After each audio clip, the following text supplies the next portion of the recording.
Ahora con ustedes, Tiempo de Estudio Maná.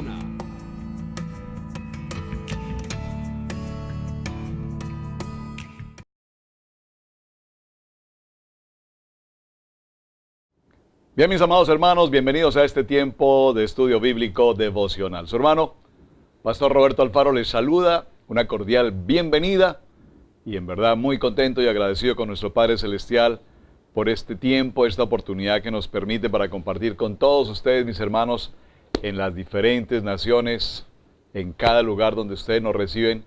Gracias por acompañarnos en estudio bíblico devocional. Recuerden nuestro lema: amar la palabra, aprender la palabra y vivir la palabra. Estamos originando en la ciudad de Cherryville, Carolina del Norte, en los Estados Unidos. Muy bien, venimos desarrollando nuestro parashá número 20, Tetzaveh, y estamos hablando y ordenarás acerca de lo que fue parashá Terumá, todos los utensilios que conforman o van a conformar desde la parte interna, empezando con el arca de testimonio hacia el exterior, y explicamos por qué razón el Padre Eterno diseñó el Mishkan, el tabernáculo, justo desde la parte interior hacia afuera, y la importancia de cada uno de los elementos que van a conformar todo el proceso del tabernáculo. Luego, en el capítulo 28, nos encontramos puntualmente con lo que va a ser la segunda parte, el complemento de Terumá, y es precisamente el concepto de las vestiduras.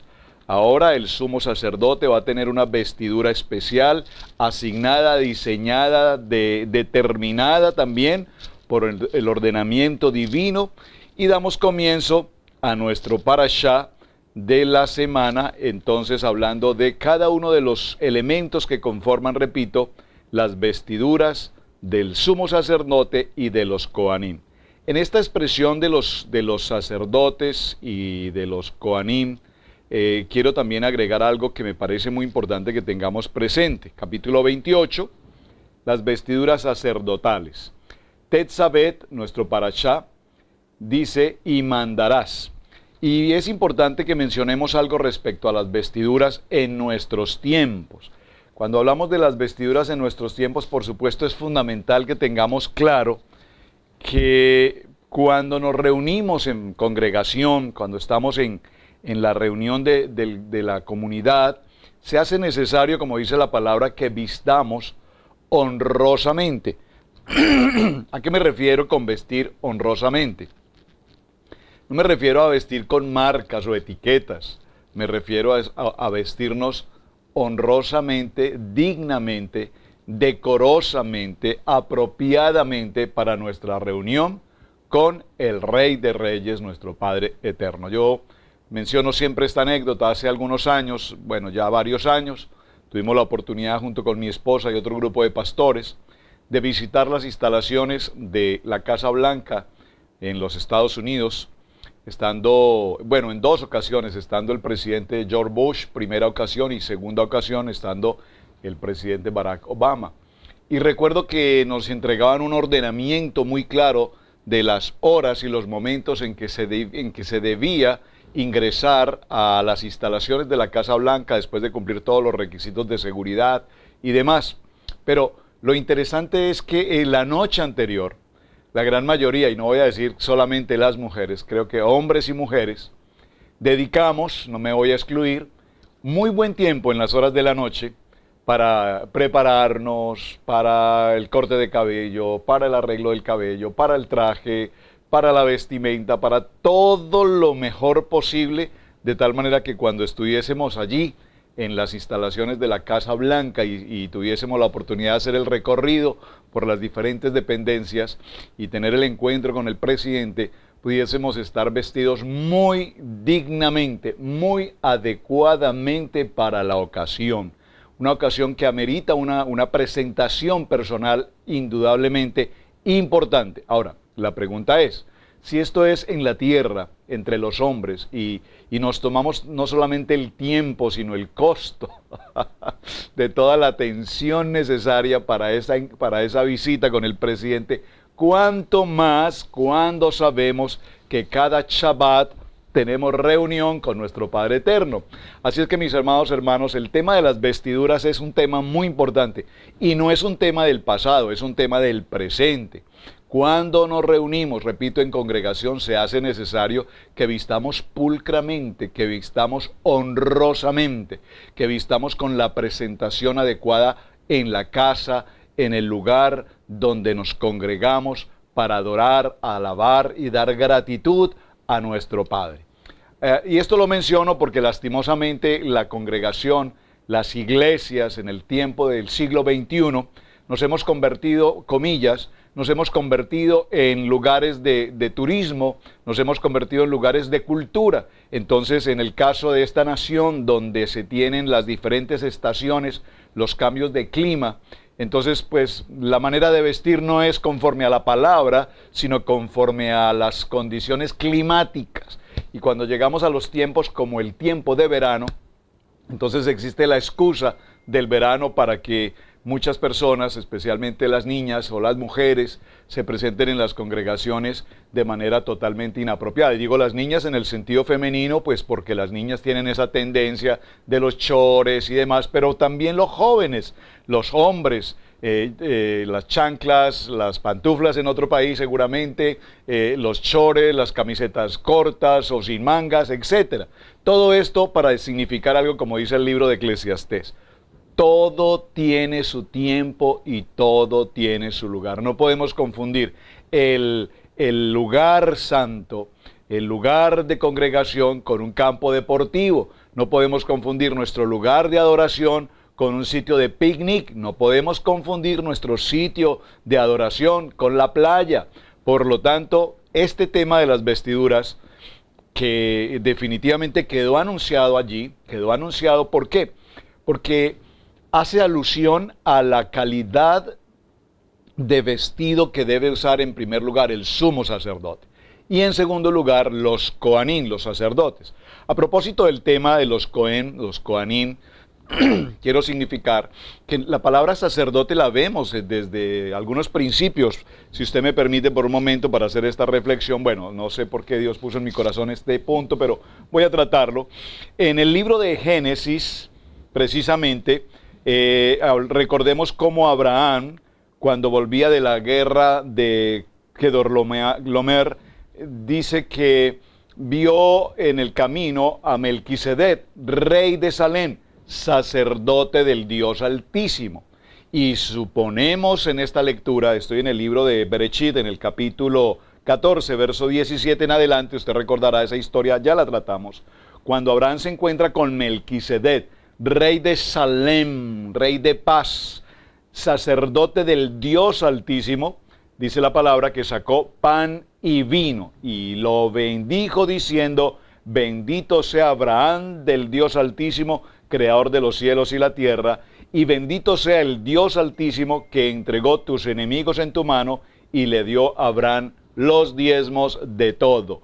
Y allí, en este tiempo, no teníamos las leyes levíticas aún, pero vean cómo Abraham cumple con todo lo que la Torá nos enseña, incluyendo el tema tan extraordinariamente importante de los diezmos.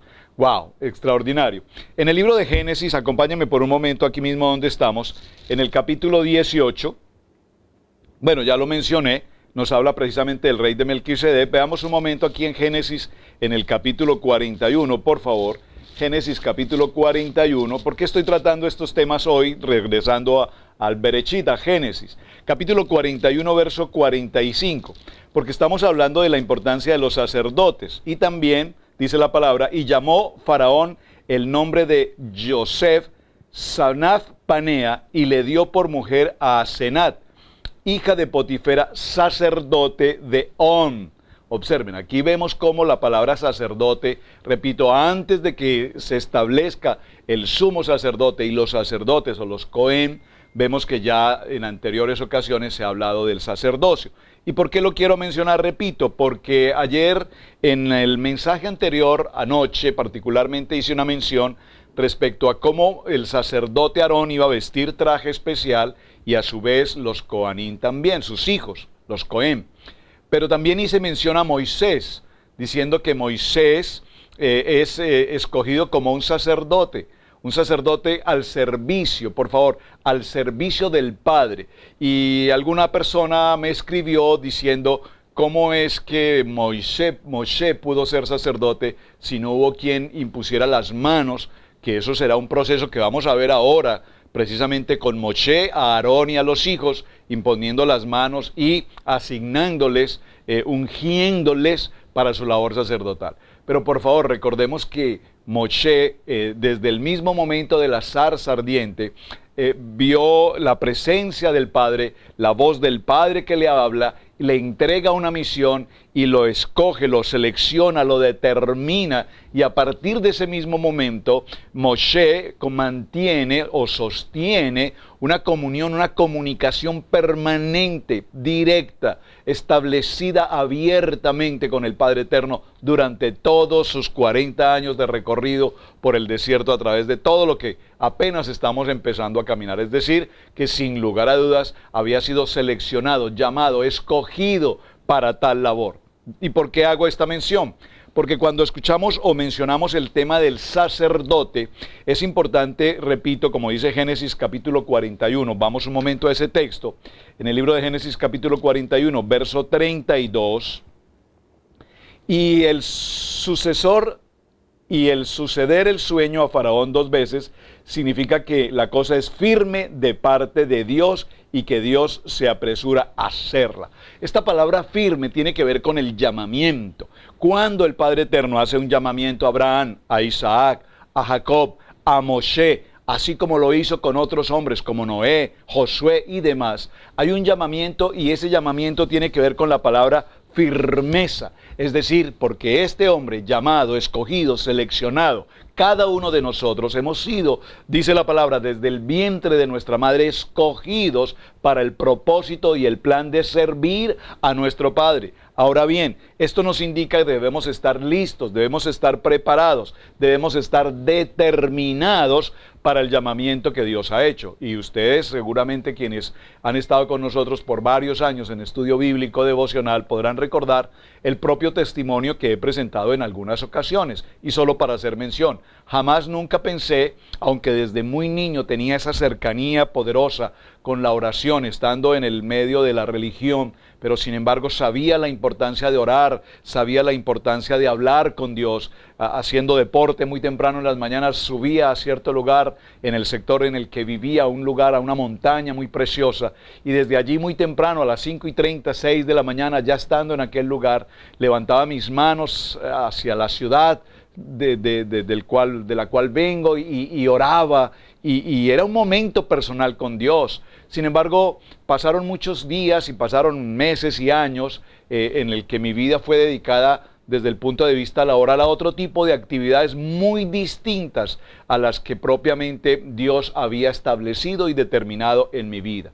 Hasta que después de pasar por ciertas pruebas, por ciertas adversidades, por ciertas circunstancias, atención que es bien importante, esto es el tema que estamos tratando. Entonces Dios ahora nos llama, después de soportar estas pruebas, estas adversidades, que no eran otra cosa sino que el Padre Eterno actuando de tal manera que me alineara, que no estuviera caminando por otros caminos, sino que buscara el camino, yo soy el camino, y me alineara con el propósito del llamamiento para el sacerdocio al cual Él me había escogido. Este llamamiento es un llamamiento para todos. Y cuando digo de un llamamiento, quiero significar que tenemos ese pacto de vida, ese pacto de paz, ese pacto de llevar la palabra, ese pacto de compartir la palabra a tiempo y fuera de tiempo. Por lo tanto, este proceso requiere tiempo, requiere capacitación, requiere formación, requiere entrega, requiere humildad, requiere identidad, requiere participación nuestra en todo lo que hacemos, permitiendo siempre, por supuesto, que la mano de nuestro Padre Eterno nos esté formando, nos esté estableciendo, nos esté madurando en todo lo que tenemos por hacer. Así es que cuando nosotros establecemos ese llamamiento en nuestro corazón, el propósito del sacerdocio es vestir las vestiduras celestiales, vestir la conformidad que nos establece y nos determina como sacerdotes. Para colocar un ejemplo al respecto, ¿cómo viste una un oficial de policía? ¿Cómo viste un oficial del cuerpo de bomberos? Utilizan un uniforme que identifica su labor propiamente. ¿Cómo viste el médico con su traje, con su bata? ¿Cómo viste la enfermera? ¿Cómo viste un funcionario de la Cruz Roja? ¿Cómo es el traje de un piloto o de una azafata? ¿Cómo es el traje aún del mismo presidente de la nación? Es importante que así como nos identificamos con el uniforme, con una vestimenta que nos da una identidad, el sacerdote, por supuesto, también debe identificarse en esa identidad del vestido. Así es que la vestidura, más que lo externo, por supuesto, tiene que ver.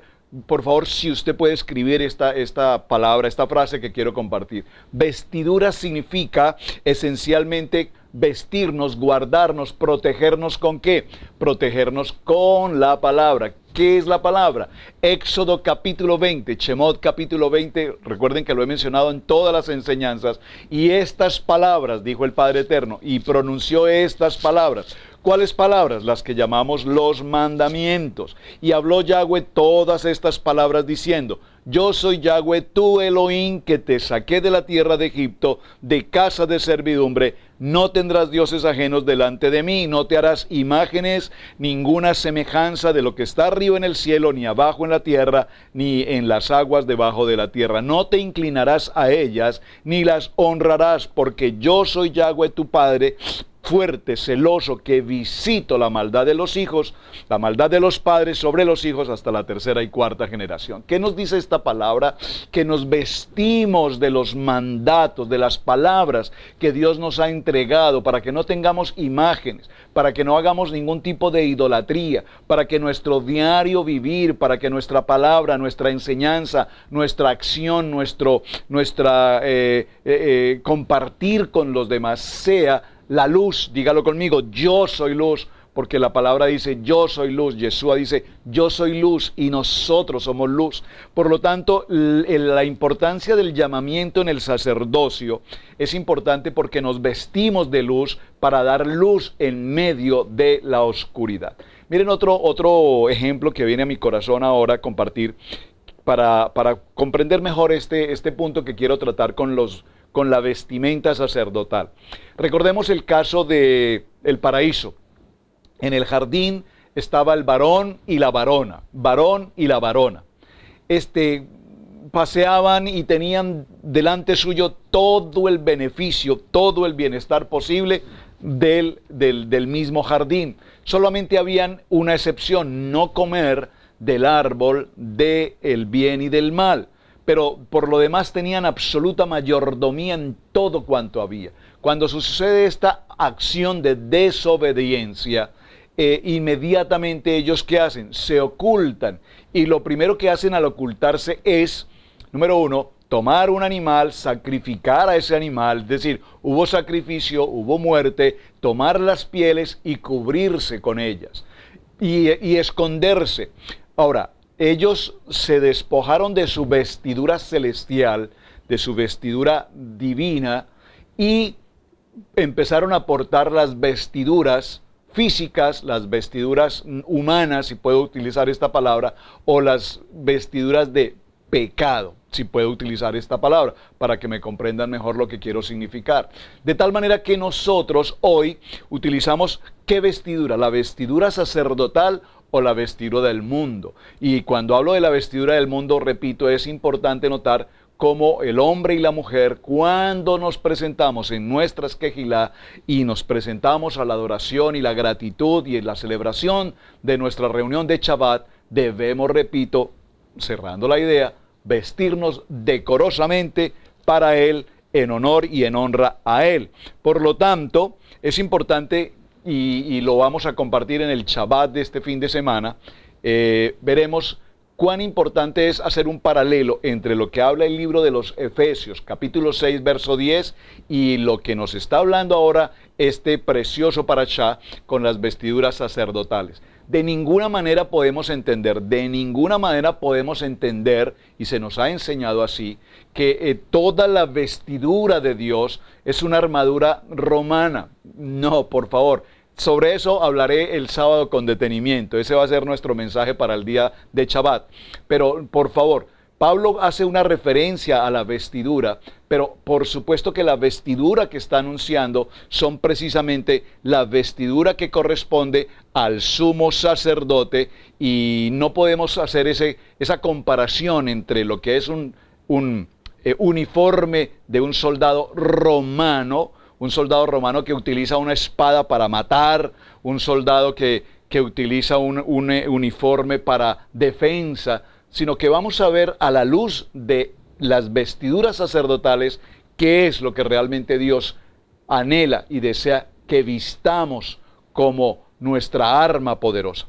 Otra cosa que me preguntaron en el día de ayer, y voy a tratar de contestarla muy brevemente, es haciendo nuevamente referencia al tema del Urín y el tema del Tumín.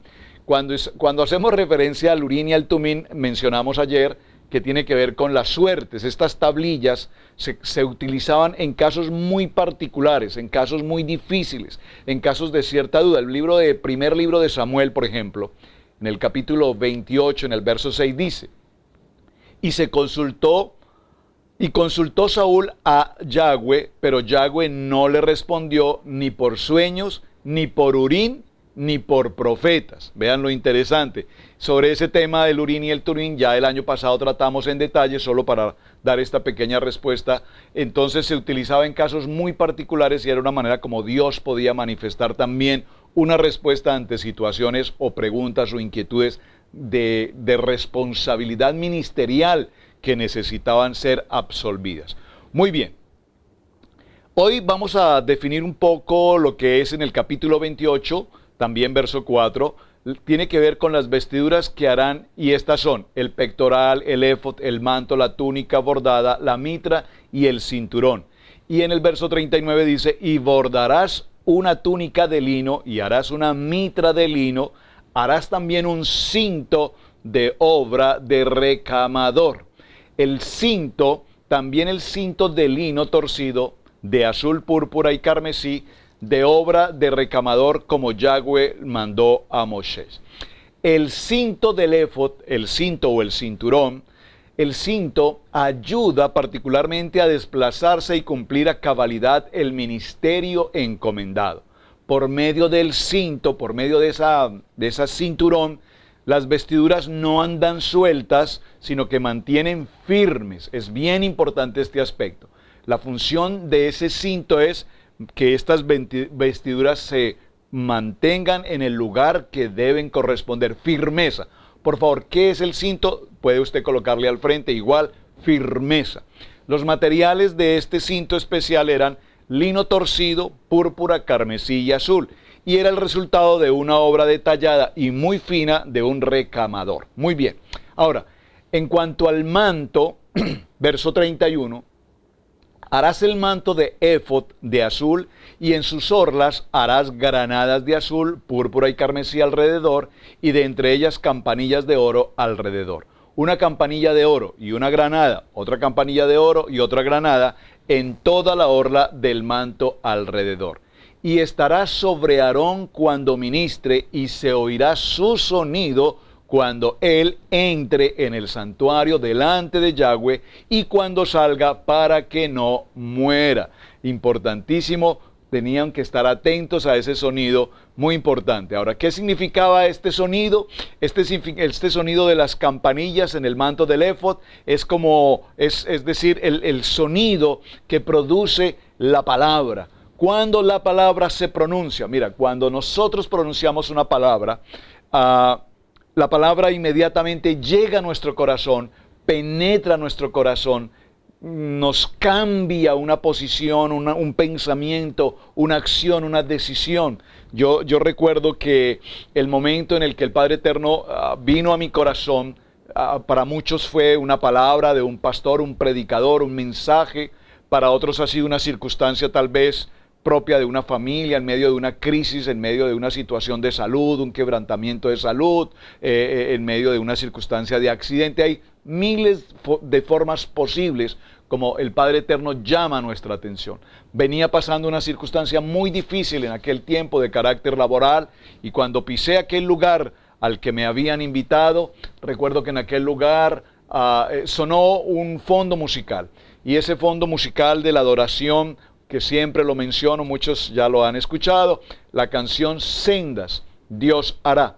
Y cuando empecé a escuchar aquella canción, Sendas, Dios hará, donde piensas que no hay, donde tú crees que tu vida está totalmente acabada, que no hay dirección, que las puertas se han cerrado, que no hay una respuesta, que no tienes una propia voluntad de cómo manejar la situación tan difícil en la que te encuentras, en ese momento Dios hace sendas, Dios hace caminos, Dios abre puertas, Dios da respuestas, Dios permite lo imposible. En ese momento encontramos ese momento de escuchar una palabra, ese sonido de las campanillas que nos hablan a nuestro corazón, la palabra del Evangelio, lo que conocemos como las buenas nuevas. Cuando esas campanillas suenan y vienen con ese sonido agradable, grato a nuestro corazón, es como cuando tomamos algo con un sabor tan agradable, es precisamente el momento en que el Padre Eterno llega a lo más profundo de nuestro ser, toma nuestra vida, cambia nuestra manera de pensar, cambia nuestra manera de vivir y empezamos entonces a partir de ese instante a caminar por ese camino. Yo soy el camino, yo soy la verdad, yo soy la vida, yo soy el pan de vida, yo soy la resurrección, yo soy el buen pastor, yo soy la luz. Y es ese momento maravilloso en que nosotros sabemos que ya no soy yo en mi carne, en mi fuerza, en mi capacidad, en mi intelecto, en mis títulos, en mi humanidad, en mi experiencia, sino que ahora ese manto poderoso, el éfod y las campanillas de la palabra penetran a nuestro corazón. Entonces el manto cubría el cuerpo del sacerdote y también por supuesto le protegía a su vez del mismo frío. Para muchos esta prenda también llamada túnica era su único abrigo. El hombre sin justicia de Dios está desnudo y despojado, pero estando en una situación triste como esta, el Altísimo Dios, Padre Todopoderoso, nos da la oportunidad de cubrirnos con su manto precioso, como dice la palabra, bajo sus alas Él nos guarda, bajo sus alas Él nos protege. Así es que, mis amados hermanos, en este maravilloso desarrollo que llevamos de las vestiduras de los sacerdotes, pues tenemos mucho tema para tratar. Permítame por un momento cerrar en el libro de Romanos. Vamos a ir al libro de Romanos, en el capítulo 13, verso 12. Voy a tratar de dar un cierre con esta cita. El libro de Romanos, capítulo 13, verso 12. Romanos, capítulo 13, verso 12. Dice la palabra: gozaos en la esperanza, sufridos en la tribulación, constantes en la oración, compartiendo para las necesidades de los santos, practicando la hospitalidad. Bendecid a los que os persiguen, bendecid y no maldigáis. Gozaos con los que se gozan, llorad con los que lloran. Unánimes entre vosotros, no altivos, sino asociados con los humildes, no seáis sabios en vuestra propia opinión. Verso 17, no paguéis a nadie mal por mal, procurad lo bueno delante de todos los hombres. Si es posible, en cuanto dependa de vosotros, estad en paz con todos los hombres. No os venguéis vosotros, mis amados, sino dejad lugar para la ira de Dios, porque escrito está: mía es la venganza, yo pagaré, dice el Padre Eterno. Así que si tu enemigo tuviere hambre, dale de comer; si tuviere sed, dale de beber, pues haciendo esto, ascuas de fuego amontonarás sobre tu cabeza. ¿Qué nos quiere significar todo este texto maravilloso del libro de Romanos en el capítulo 12? Cuando nos habla de la importancia de los deberes que tenemos al ser llamados, escogidos, establecidos en firmeza como sacerdotes, como hombres de llamado, como hombres de propósito, como hombres que el Padre Eterno quiere usar, quiere que sirvamos a su propósito, que sirvamos adecuadamente para el cuerpo, para toda la congregación. Así que, mis amados hermanos, continuaremos entonces hablando acerca de las vestiduras, por lo cual puede también salvar perpetuamente a los que por él se acercan a Dios, viviendo siempre para interceder por ellos. Este ha sido el tiempo de estudio bíblico devocional. Muchísimas gracias a los hermanos que me han dado respuesta a la tarea. Mañana concluiremos con las apreciaciones sobre pecado, transgresión, rebelión e iniquidad. Ya varios hermanos me han dado respuesta. Excelentes sus notas, excelentes sus investigaciones. Muchísimas gracias por su labor. Hasta el día de mañana. Su hermano Pastor Roberto Alfaro. Me despido. Shalom para todos. Muchas gracias y bendiciones.